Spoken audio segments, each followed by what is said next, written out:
Are the guys. Yeah, and this is what he's done. He's taken on a 4 and gone knight e4. Somewhat expectedly, given the choices. Rook c1 for the time being looks like a very normal move.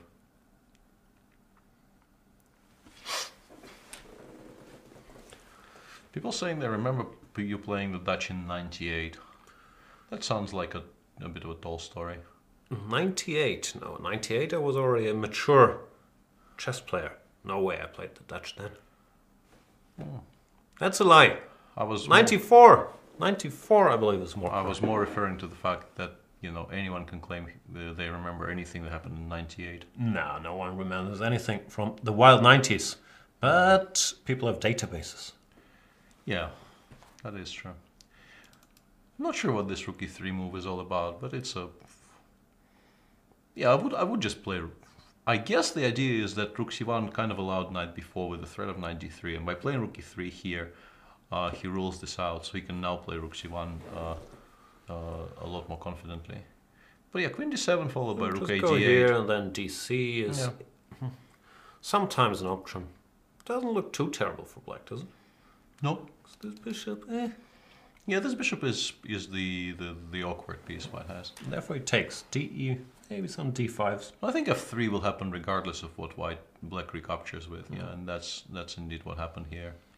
Fe f3, and yeah, this I quite like this because this change of structure. If black doesn't have something immediate in the center, this will favor white. If white manages to not lose any pawns in the center, play queen d2, rook a1, bishop g4, the pawn on e6 will be a constant source of worry for black. dc, Magnus understands he has to sharpen the structure a and bit. rook a d8 is what I expect to happen.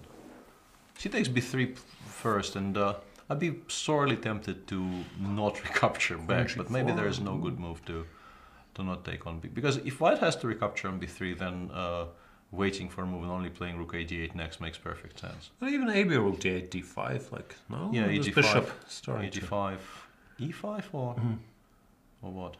I miss e5. Oh, okay, no, Perfectly honest. there is bishop h3, but it kind of it looks kind of way too fancy to be true. Because even like let's say queen d6, I think kind of solves the one threat this move creates. Karjakin's also sensing the moment, and yeah, he goes d5. But what does he want after ed? I'm not sure. Maybe just queen. Nah. Queen takes b3, bishop c4 is not really that attractive. I was looking at queen h5, but d4 just closes everything. He does go queen takes b3. Bishop c4, queen c3 is not so clear move. No, I think he just wanted to make sure he gets d5, e5 first before taking with the queen. He wanted to take with the queen on b3, and at that position, black would have just played knight takes d4, which is a lot better structurally for black than what he is getting here. But I like a4. If takes, bishop f1, I think might be the idea. He did take. Okay, or bishop d3, but I think bishop f1 is the idea. And that's what happened. And if queen b3 back, we can take on g2 and go knight a5, knight c4, which is why Sergey played queen g1. But now we take on g2 and we play g4. Knight a5 is still a move, but I like closing down the bishop as early as possible. He goes knight a5. It's very ambitious. Looks nice though. Knight c4 No, I mentioned this as an idea, but I wasn't sure if it was fast enough. But Magnus feels confident that rook c1 though. Counter pin. He went rook c3. That was an interesting tactical thing because like rook takes c4, rook takes c7 was the point. That's a beautiful geometrical idea, but I think after d4, Sergey might be in trouble. I played d5. I didn't see e5. Knight c4 is still a move even here. I like the geometry of it. You don't need to not play queen d5 check first, but I like the geometrical, and Magnus seems to agree. Queen b3, b5, and then once again white will need to do something about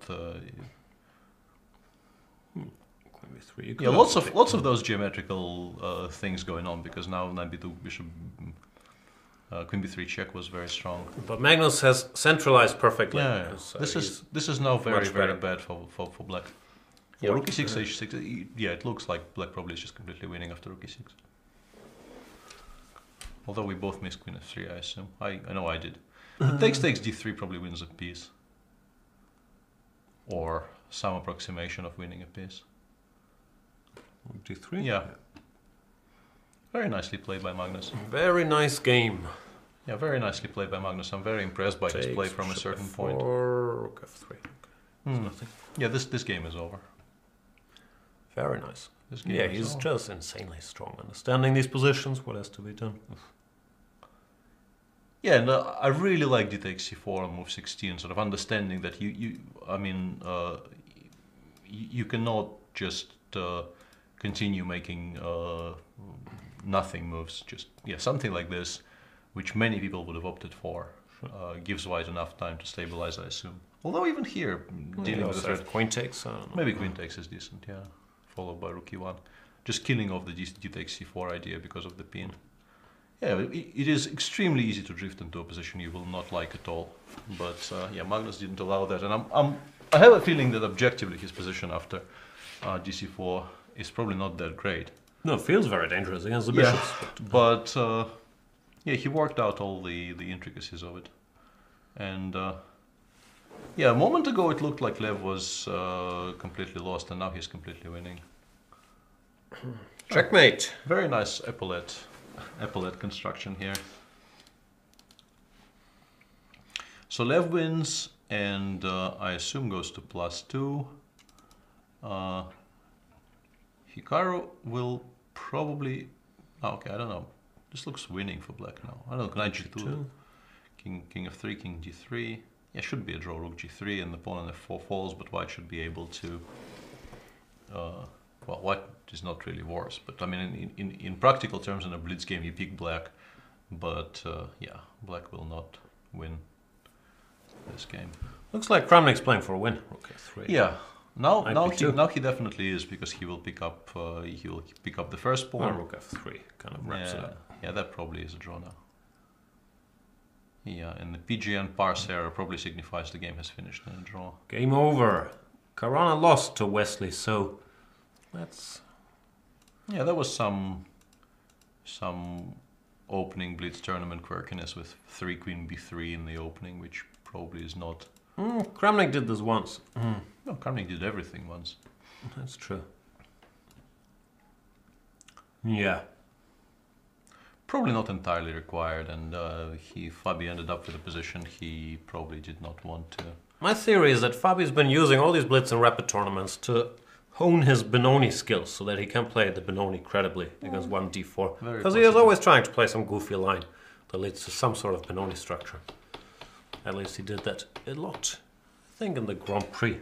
Yeah, and Rochester. MVL won a 1b3 game against Vichy. Just as we said, MVL is not the type to goof around. He's going to play serious openings. He goes b3, bishop b2. These guys, they play serious chess here, but they don't feel like showing or making it a memory contest. These blitz games. Yeah. Nobody really wants to play the absolute main lines, and then yeah, if you're stuck not remembering what you're supposed to do, you feel extremely stupid. Yeah, this used to be the main line of the 1b3, but then people started doing completely different things with black. And I'm also somewhat... Don't you go here? This is the only thing I know about this, that this move is supposed to be clever. Maybe Vichy misremembered, because he did the next move. And yeah, it does seem... I mean, including a6 and bishop e2 doesn't really make much sense in most positions, I think, because otherwise, you know, the bishop actually wants to return to e2 in most of After these. a6 you take, I'm very confused. Anyway, let's not discuss p3 theory. But instead discuss the standings and pairings. Yeah, that sounds fair. So Anish and Starting from the bottom. yeah, Anish and Vlad on -2. Their tournament does not look very promising. Hikaru still on -1. Now joined there by Vichy, who lost to MVL. And the current favorites to have more whites than blacks in this tournament are Magnus and MVL. You have a feeling have booked their 5 whites by this point, barring a complete collapse in the second half of the tournament.